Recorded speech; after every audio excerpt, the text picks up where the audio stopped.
Primera de Samuel, capítulo 17. Vamos a considerar desde el versículo 1 en adelante. Los filisteos juntaron sus ejércitos para la guerra y se congregaron en Soco, que es de Judá, y acamparon entre Soco y Azeca en Efes Damim. También Saúl y los hombres de Israel se juntaron y acamparon en el valle de Ela, y se pusieron en orden de batalla contra los filisteos. Y los filisteos estaban sobre un monte a un lado, e Israel estaba sobre otro monte al otro lado, y el valle entre ellos. Salió entonces del campamento de los filisteos un paladín, el cual se llamaba Goliat, y de Gat, y tenía de altura 6 codos y un palmo, y traía un casco de bronce en su cabeza, y llevaba una cota de malla, y era el peso de la cota 5000 siclos de bronce. Sobre sus piernas traía grebas de bronce y jabalina de bronce entre sus hombros. El asta de su lanza era como un rodillo de telar, y tenía el hierro de su lanza 600 siclos de hierro, e iba su escudero delante de él. Y se paró y dio voces a los escuadrones de Israel, diciéndoles: ¿Para qué os habéis puesto en orden de batalla? ¿No soy yo el filisteo y vosotros los siervos de Saúl? Escoged de entre vosotros un hombre que venga contra mí. Si él pudiere pelear conmigo y me venciere, nosotros seremos vuestros siervos. Y si yo pudiere más que él y lo venciere, vosotros seréis nuestros siervos y nos serviréis. Y añadió el filisteo: Hoy yo he desafiado al campamento de Israel, dadme un hombre que pelee conmigo. Oyendo Saúl y todo Israel estas palabras del filisteo, se turbaron y tuvieron gran miedo. Y David era hijo de aquel hombre efrateo de Belén de Judá, cuyo nombre era Isaí, el cual tenía 8 hijos.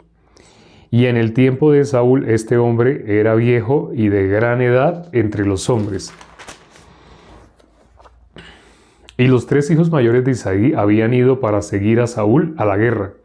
Y los nombres de sus 3 hijos que habían ido a la guerra eran Eliab, el primogénito, el segundo Abinadab y el tercero Sama. Y David era el menor. Siguieron pues los 3 mayores a Saúl, pero David había ido y vuelto dejado a Saúl para apacentar las ovejas de su padre en Belén. Venía pues aquel filisteo por la mañana y por la tarde, y así lo hizo durante 40 días. Y dijo Isaí a David su hijo: Toma ahora para tus hermanos un efa de este grano tostado y estos 10 panes, y llévalo pronto al campamento a tus hermanos. Y estos 10 quesos de leche los llevarás al jefe de los 1000, y mira si tus hermanos están buenos, y toma prendas de ellos. Y Saúl y ellos y todos los de Israel estaban en el valle de Ela peleando contra los filisteos. Se levantó pues David de mañana, y dejando las ovejas al cuidado de un guarda, se fue con su carga como Isaí le había mandado, y llegó al campamento. Cuando el ejército salía en orden de batalla y daba grito de combate, y se pusieron en orden de batalla Israel y los filisteos, ejército frente a ejército, entonces David dejó su carga en mano del que guardaba el bagaje y corrió al ejército, y cuando llegó preguntó por sus hermanos si estaban bien. Mientras él hablaba con ellos, he aquí aquel paladín que se ponía en medio de los 2 campamentos, que se llamaba Goliat, el filisteo de Gat, salió de entre las filas de los filisteos y habló las mismas palabras, y las oyó David. Y todos los varones de Israel que veían a aquel hombre huían de su presencia y tenían gran temor. Y cada uno de los de Israel decía: ¿No habéis visto aquel hombre que ha salido? Él se adelanta para provocar a Israel. Al que le venciere, el rey enriquecerá con grandes riquezas y le dará su hija y eximidad de tributos a la casa de su padre en Israel. Entonces habló David a los que estaban junto a él, diciendo: ¿Qué harán al hombre que venciere a este filisteo y quitare el oprobio de Israel? Porque ¿quién es este filisteo incircunciso para que provoque a los escuadrones del Dios viviente? Y el pueblo le respondió las mismas palabras, diciendo: así se hará al hombre que le venciere. Y oyéndole hablar Eliab su hermano mayor con aquellos hombres, se encendió en ira contra David y dijo: ¿para qué has descendido acá? ¿Y a quién has dejado aquellas pocas ovejas en el desierto? Yo conozco tu soberbia y la malicia de tu corazón, que para ver la batalla has venido. David respondió: ¿qué he hecho yo ahora? ¿No es esto mero hablar? Y apartándose de él hacia otros, preguntó de igual manera, y le dio el pueblo la misma respuesta de antes. Fueron oídas las palabras que David había dicho, y las refirieron delante de Saúl, y él lo hizo venir. Y dijo David a Saúl: no desmaye el corazón de ninguno a causa de él. Tu siervo irá y peleará contra este filisteo. Dijo Saúl a David: no podrás tú ir contra aquel filisteo para pelear con él, porque tú eres muchacho y él hombre de guerra desde su juventud. David respondió a Saúl: tu siervo era pastor de las ovejas de su padre, y cuando venía un león, un oso, y tomaba algún cordero de la manada, salía yo tras él y lo hería y lo libraba de su boca. Y si se levantaba contra mí, yo le echaba mano de la quijada y lo hería y lo mataba. Fuese león, fuese oso, tu siervo lo mataba, y este filisteo incircunciso será como uno de ellos, porque ha provocado al ejército del Dios viviente.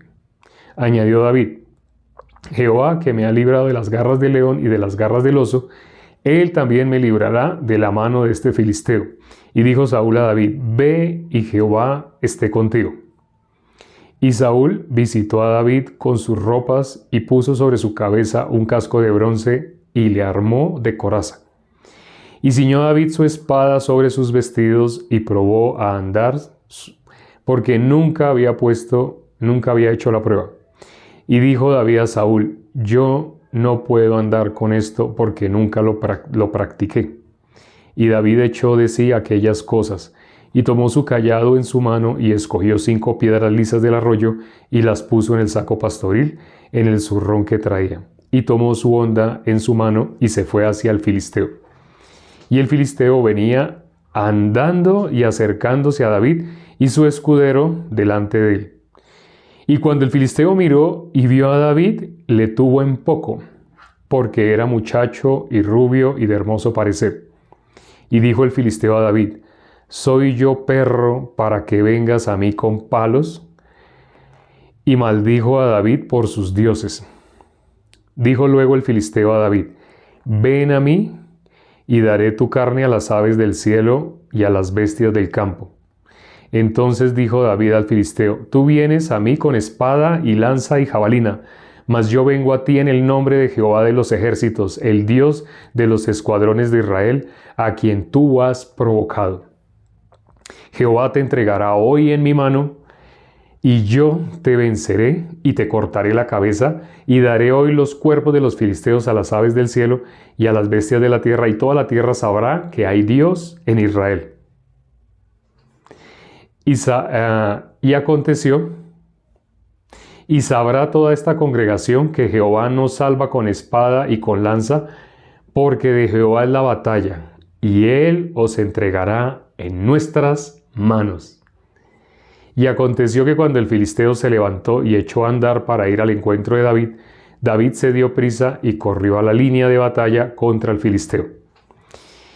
Y metiendo David su mano en la bolsa, tomó de allí una piedra y la tiró con la honda e hirió al filisteo en la frente, y la piedra quedó clavada en la frente, y cayó sobre su rostro en tierra. Así venció David al filisteo con honda y piedra. E hirió al filisteo y lo mató sin tener David espada en su mano. Entonces corrió David y se puso sobre el filisteo, y tomando la espada de él y sacándola de su vaina, lo acabó de matar y le cortó con ella la cabeza. Y cuando los filisteos vieron a su paladín muerto, huyeron. Levantándose luego los de Israel y los de Judá, gritaron y siguieron a los filisteos hasta llegar al valle y hasta las puertas de Ecrón, y cayeron los heridos de los filisteos por el camino de Saraim hasta Gad y Ecrón. Y volvieron los hijos de Israel de seguir tras los filisteos y saquearon su campamento. Y David tomó la cabeza del filisteo y la trajo a Jerusalén, pero las armas de él las puso en su tienda. Y cuando Saúl vio a David que salía a encontrarse con el filisteo, dijo a Abner, general del ejército: Abner, ¿de quién es hijo ese joven? Y Abner respondió: Vive tu alma, oh rey, que no lo sé. Y el rey dijo: Pregunta de quién es hijo ese joven. Y cuando David volvía de matar al filisteo, Abner lo tomó y lo llevó delante de Saúl, teniendo David la cabeza del filisteo en su mano. Y le dijo Saúl: Muchacho, ¿de quién eres hijo? Y David respondió: Yo soy hijo de tu siervo Isaí de Belén. Leímos hasta el último versículo, hasta el versículo 58. Acabamos de leer toda la historia de David y Goliat. Todo lo que se habló en ese encuentro, lo que sucedió previamente y lo que sucedió al final. ¿Por qué aparece retratada esta historia? Ya habíamos considerado qué es lo que Dios ha dejado retratado en la Biblia y qué cosas Dios no ha dejado retratadas en la Biblia. Por ejemplo, tuvo que haber existido la persona que se inventó la onda, la persona que por primera vez usó una onda. ¿Cómo fue? Pudo haber sido un accidente, muy probablemente. Tal vez se le ocurrió, hizo una prueba y vio, wow, sirve como un arma, ¿sí? De pronto era un juego o tal vez fue un niño, ¿sí? Pero ¿por qué Dios no dejó retratado quién inventó la onda, en qué momento, la historia de esa persona, cómo fue que la inventó? Ya sabemos por qué. Lo que Dios dejó retratado en la Biblia, cuando hay fe. Cuando en el corazón de una persona existe realmente Dios.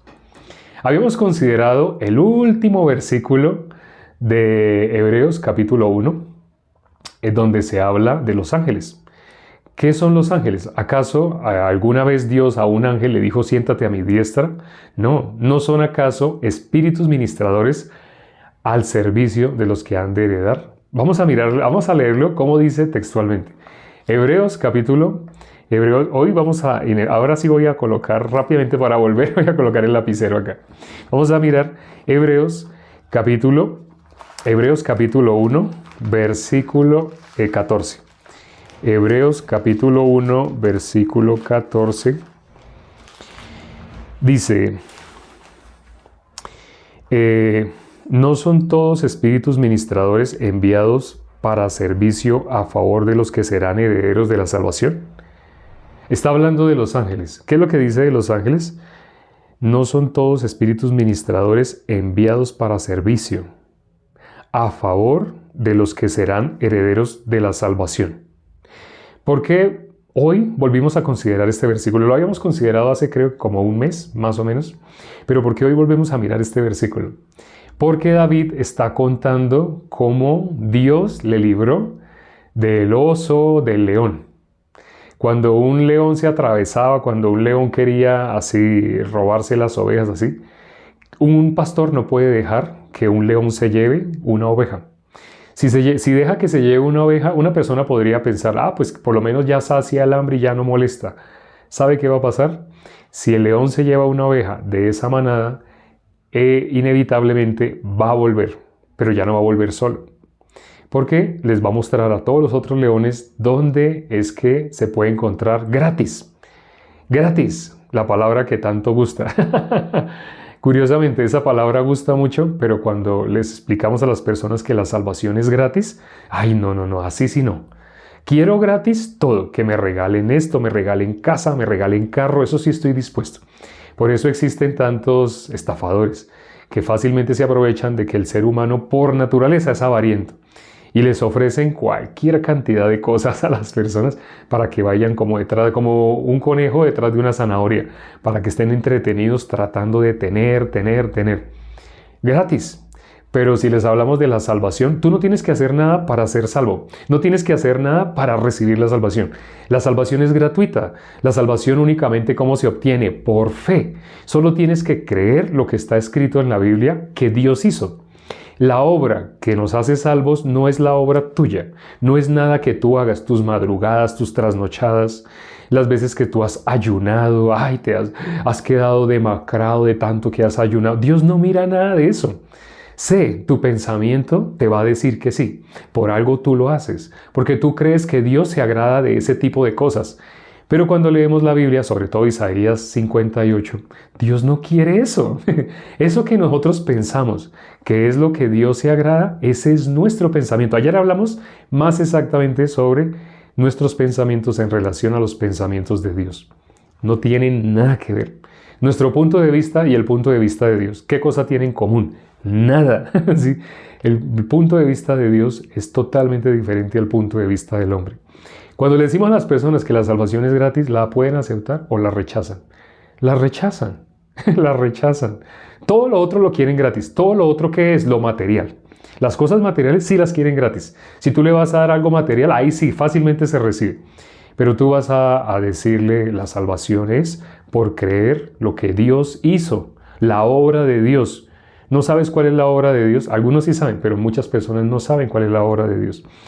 Y cuando uno les explica la obra de Dios, hay algo que ya no les está dejando escuchar. El solo hecho de que uno les esté mostrando que la obra de ellos no tiene nada que ver para la salvación, ya no les gusta. Y cualquier cosa que se les va a decir, ya no la quieren recibir.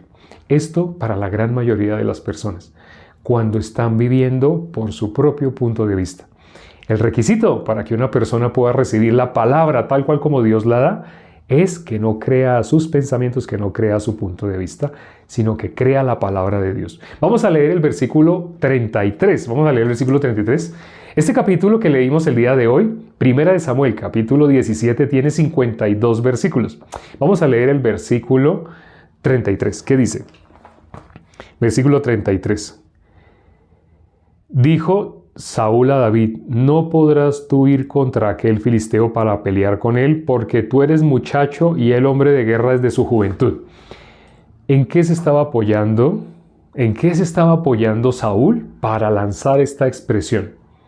Saúl estaba hablando de la experiencia, de cómo este otro era un hombre de guerra desde su juventud. Saúl, ¿por qué sabía que era un hombre de guerra desde su juventud? Saúl estaba suponiendo, al verlo vestido de esa manera, al verlo tan grande, Saúl automáticamente, claro, por supuesto que tiene que ser. ¿A quién estaba apelando? Estaba apelando al Dios, claro. Al Dios, por supuesto. Al Dios, obvio. Lógico. ¿Cómo se llama ese Dios? Sí mismo. Claro, por supuesto, obvio, lógico. Ese Dios se llama sí mismo.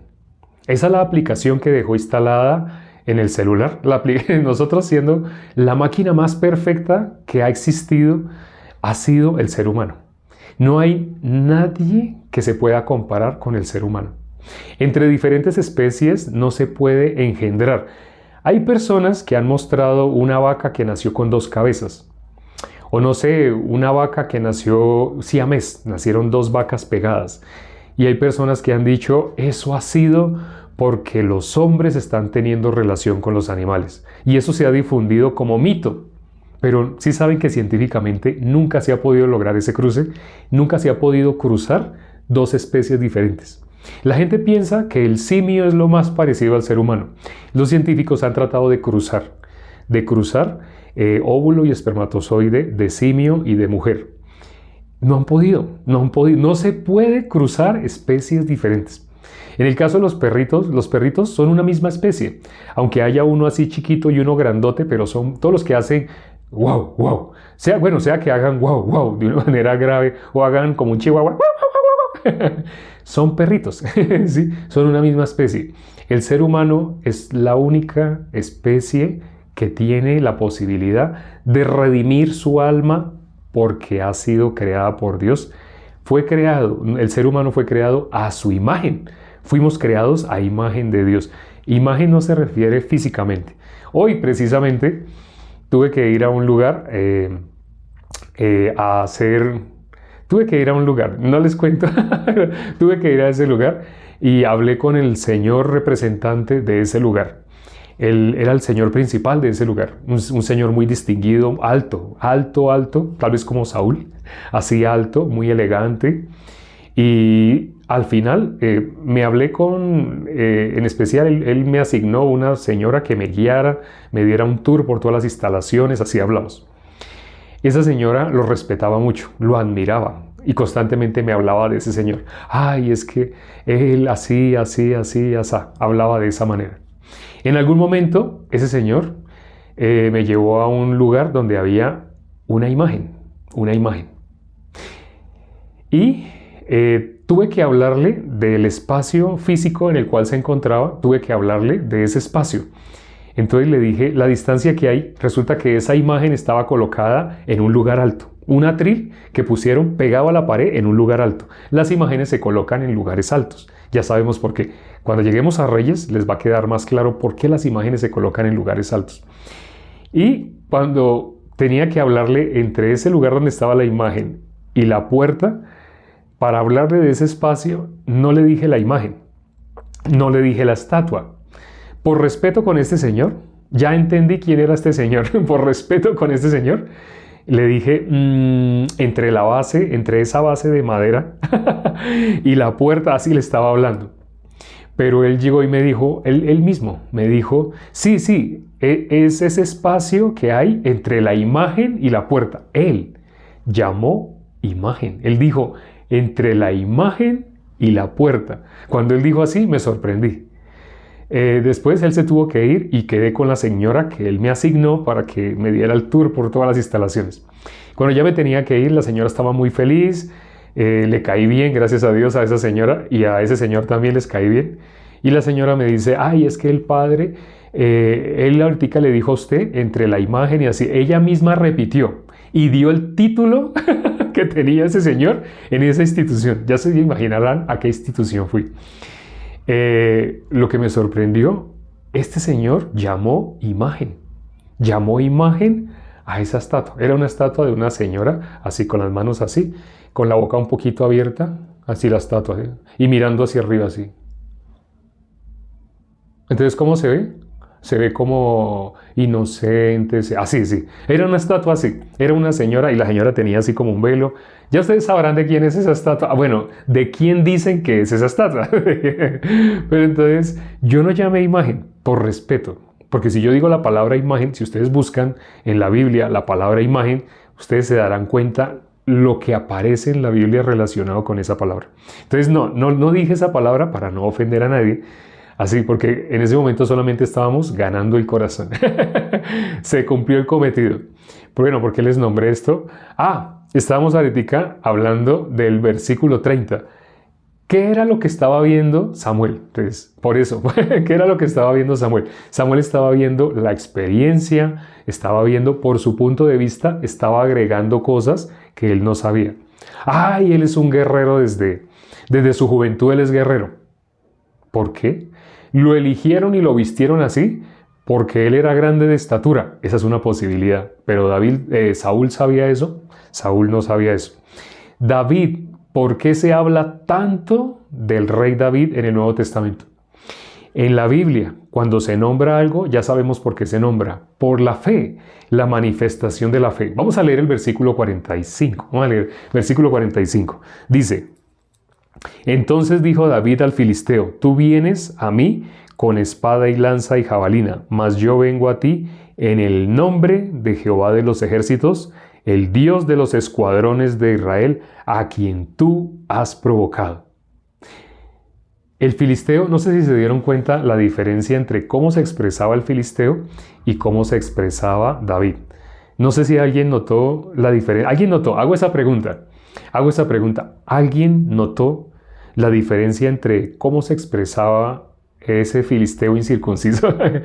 Ese paladín, así el nombre más elegante, el paladín. ¡Wow! Un paladín. Así, ¿cómo se expresaba este paladín? ¿Sí? ¿Y cómo se expresaba David? ¿Alguien notó diferencia? ¿Alguien notó alguna? Menosprecio, soberbia. Sí. ¿Cómo se estaba expresando el paladín? Él hablaba de sí mismo. No sé si se dieron cuenta. Él hablaba de sí mismo. En la Biblia hay un versículo que dice de cuando alguien habla de sí mismo. Vamos a mirar ese versículo. Está en Juan, capítulo 8, versículo 44. Ya de ese versículo también hemos hablado muchas veces. Juan, capítulo 8, versículo 44. Juan, capítulo 8, versículo 44. Ya se acordarán por qué hemos hablado bastante. Algunos creo que ya lo saben, pero quienes no lo sepan, ya se acordarán cuando lo leamos. Ah, sí, de ese versículo, sí. Dice Juan capítulo 8, versículo 44. Dice: vosotros sois de vuestro padre el diablo, y los deseos de vuestro padre queréis hacer. Él ha sido homicida desde el principio y no ha permanecido en la verdad, porque no hay verdad en él. Cuando habla mentira, de suyo habla, porque es mentiroso y padre de la mentira. Está hablando de que es mentiroso, es padre de la mentira. Cuando habla mentira, ¿de quién habla? No hay verdad en él. Después de decir no hay verdad en él, ¿qué dice? Cuando habla mentira. ¿Qué es hablar mentira? Las personas piensan, el común de las personas piensa que hablar mentira es decir, llega la mamá: usted me cogió dinero, yo tenía dinero sobre la alacena, usted lo cogió, usted cogió, yo tenía monedas ahí, usted cogió monedas. Y la hija llega y mira: no mami, yo no cogí. Y después se va y la hija se siente condenada porque, dije mentiras. Las personas piensan, así eso es mentir. Así, ciertamente estamos acostumbrados a ver de esa manera el mentir. Pero aquí está diciendo que es mentir. ¿Sí? Cuando habla mentira, ¿de quién habla? De sí mismo. ¿Qué es mentir? Hablar de sí mismo. ¿En qué sentido? Bueno, nuestro Señor Jesucristo tuvo que decir: mi testimonio es verdadero. Ahora, uno podría, mirando ese versículo, pero nuestro Señor Jesucristo entonces también dijo mentiras porque está diciendo que sí, no. Cuando nosotros hablamos de nosotros mismos, nosotros normalmente, ¿qué hablamos? Hablamos algo que nos coloque por debajo o algo que nos coloque por encima. Si estamos hablando con una persona que, no sé, fue a la universidad, en ese momento le hablamos: ¿a qué universidad fuiste? A tal. Pues yo fui a una mejor. No se dice directamente así, pero se dice con palabras más, palabras menos. Eso está inconscientemente dentro de nosotros. Ya sabemos cómo es nuestro corazón. La Biblia dice cómo es nuestro corazón. De nosotros sale automáticamente el querer hablar en ese sentido, de una manera comparativa. Tú estudiaste, sí, yo estudié mejor. ¿Tú sabes cocinar? Usted viera cuando yo preparo la lasaña. Cuando yo preparo la lasaña, nadie deja. Todo el mundo me pide. Solamente porque alguien nombró un plato, eso automáticamente sale de la persona. El querer mostrar su hoja de vida, el querer mostrar sus títulos. Eso sale así. Ahorita acabamos de leer lo que dice de Satanás. ¿Por qué es mentiroso? Habla de sí mismo. Dice la palabra que en la multitud de palabras no hay sabiduría, en las muchas palabras no hay sabiduría. Y ciertamente hay pecado, así dice la palabra. ¿Por qué puede haber pecado cuando una persona habla y habla y habla y habla?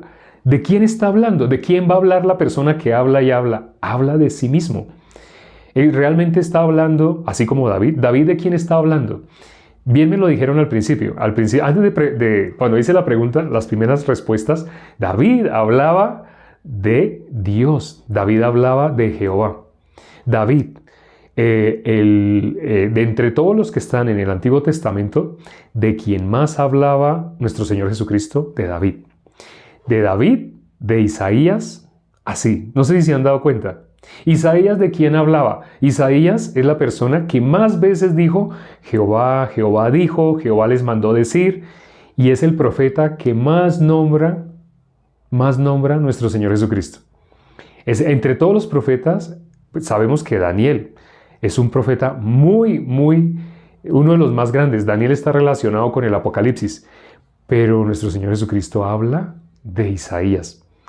Incluso cuando aparecieron los rollos de Qumran después de 2000 años, Dios no permitió que fuera destruido el rollo de Isaías.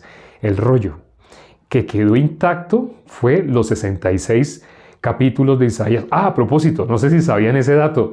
Ese libro, sí, tiene 66 capítulos. Y ya sabemos por qué. Y ya sabemos por qué nuestro Señor Jesucristo habla y habla y habla de Isaías.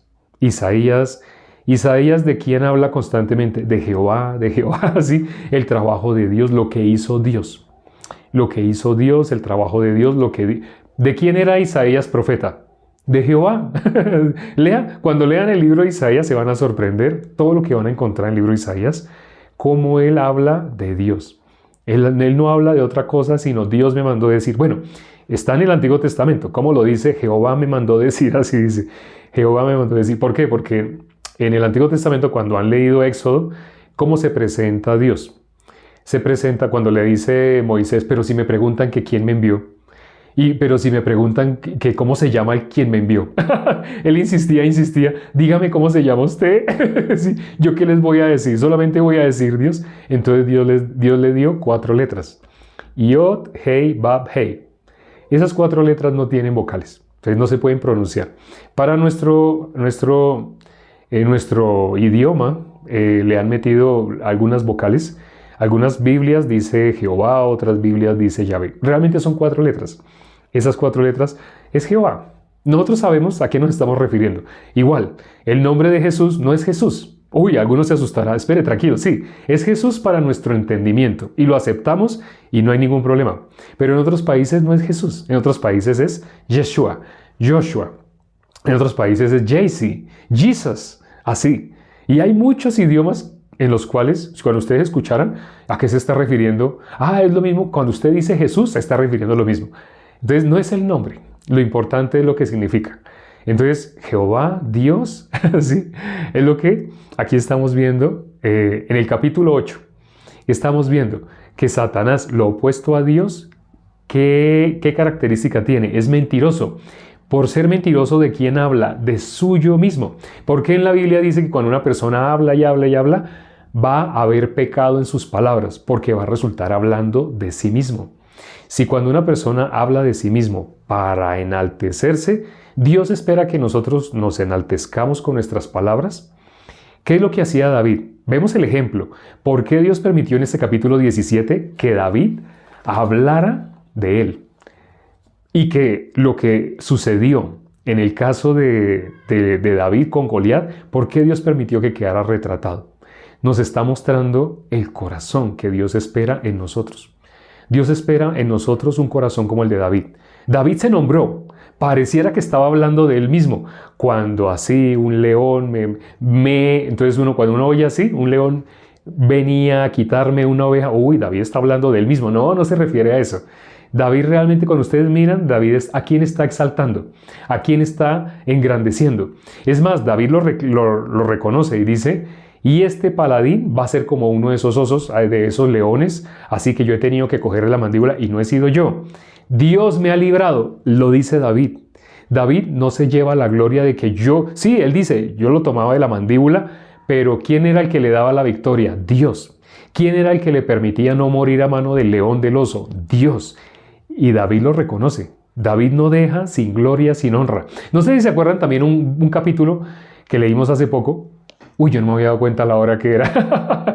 Es muy interesante este capítulo. Vamos a leer un versículo ya para terminar. Un versículo más ya para terminar. Entonces dice Romanos. Vamos a leer Romanos capítulo 8. Romanos capítulo 1, versículo 21. Romanos capítulo 1, versículo 21. Ya es el último capítulo que vamos a leer el día de hoy. Romanos capítulo 1, versículo 21. Dice, pues habiendo conocido a Dios, no le glorificaron como a Dios, ni le dieron gracias. Aquí hice una pausa. No sé si se dieron cuenta de lo que acabamos de leer. No le glorificaron, no le dieron gracias. Ni le glorificaron, ni le dieron gracias. Si no le glorifican, no le pueden dar gracias. Pero hoy, cuando veíamos que hablaba David nombraba constantemente él quién era. Él no era nadie. ¿Quién le había dado la victoria? ¿No había sido Dios? Dios le había dado la victoria. David constantemente hoy lo nombró. ¿A quién le daba gloria? David. A Dios. Única y exclusivamente a Dios. Toda victoria, toda gloria, toda honra para Dios.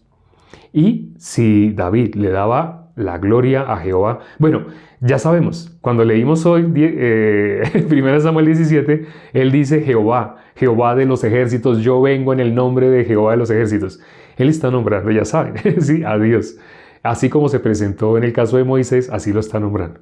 Así como Dios dijo que él era, sí, yo soy Jehová. Así quiere un nombre, bueno, ahí tiene un nombre.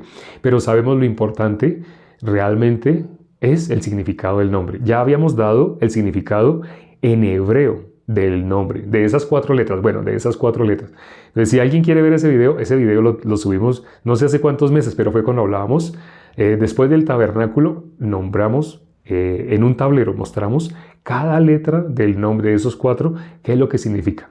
Algunos ya saben, algunos se acuerdan, otros tristemente de pronto no se acuerdan, otros estando ahí no pudieron escuchar. Si tenían algún complejo, no sé, o estaban asistiendo o estaban escuchando, no sé, doctrinas raras, de pronto no escucharon cuando se dio esa explicación o no les quedó nada. Si la vieron, dicen, no, pero no me acuerdo nada. Sí, claro, es normal. Este versículo, ¿qué dice?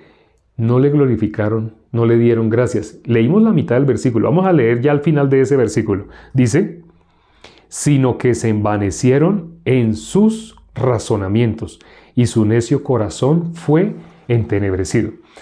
Hay hermanos que se asustaron cuando alguien que por usar su razonamiento y su deducción, su capacidad, cuando hablaba antes, hablaba de Dios, del trabajo que Dios había hecho, pero algo sucedió en su corazón y de un momento a otro está hablando de su capacidad deductiva. A mí nadie me engaña, sí, a mí nadie me engaña. Yo sé claramente que una persona para ser salva, aparte del Evangelio, cuando escuchamos así todos quedamos, ¡oh! Es increíble, es increíble. ¿De qué está hablando? De sí mismo, de sí mismo. ¿Qué dice? Sino que se envanecieron en sus razonamientos. ¿Qué pasa con una persona que se envanece en sus razonamientos? Su corazón, ¿cómo lo llama la Biblia? Necio. ¿Qué le pasa a ese corazón? Fue entenebrecido. Ninguno de los que estamos acá estamos exentos de que nos pueda pasar semejante cosa. Vamos a orar con ese corazón, de que Dios nos guarde, de que alguna vez nosotros tengamos un corazón así, aplicado a nuestro razonamiento, es decir, glorificándonos a nosotros mismos. ¿Quién se glorifica a sí mismo? El que habla mentira, de suyo habla. El que habla mentira de su capacidad, de su obra. Dios quiere que exaltemos ¿cuál obra? La de Dios. David se mencionó a sí mismo, pero estaba hablando ¿de quién? De Dios. Se mencionó para dar testimonio de cómo Dios lo había librado. Ese es el corazón que vamos a tener. Vamos a orar ya para terminar. Padre, gracias por este tiempo que nos has permitido para considerar tu palabra. Permite que las personas que escucharon hoy por primera vez la palabra predicada sin ninguna pretensión, tengan en su corazón, en alta estima, la palabra. No la persona que está hablando, no soy nadie.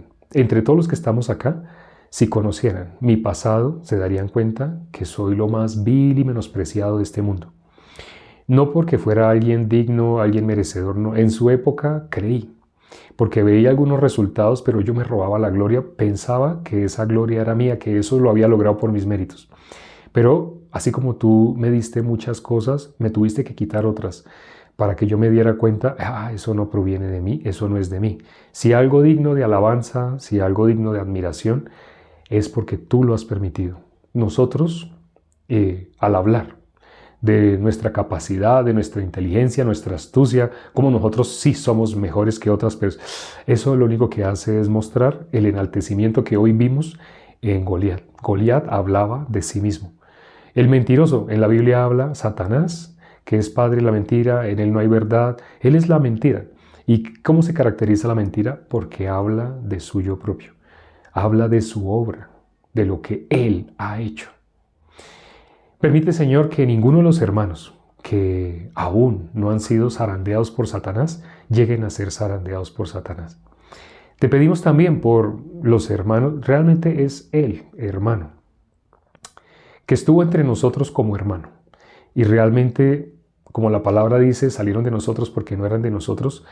Hemos tenido en nuestro corazón, según lo que dice la palabra, pues realmente nunca fue de nosotros, aunque parecía, nos engañó.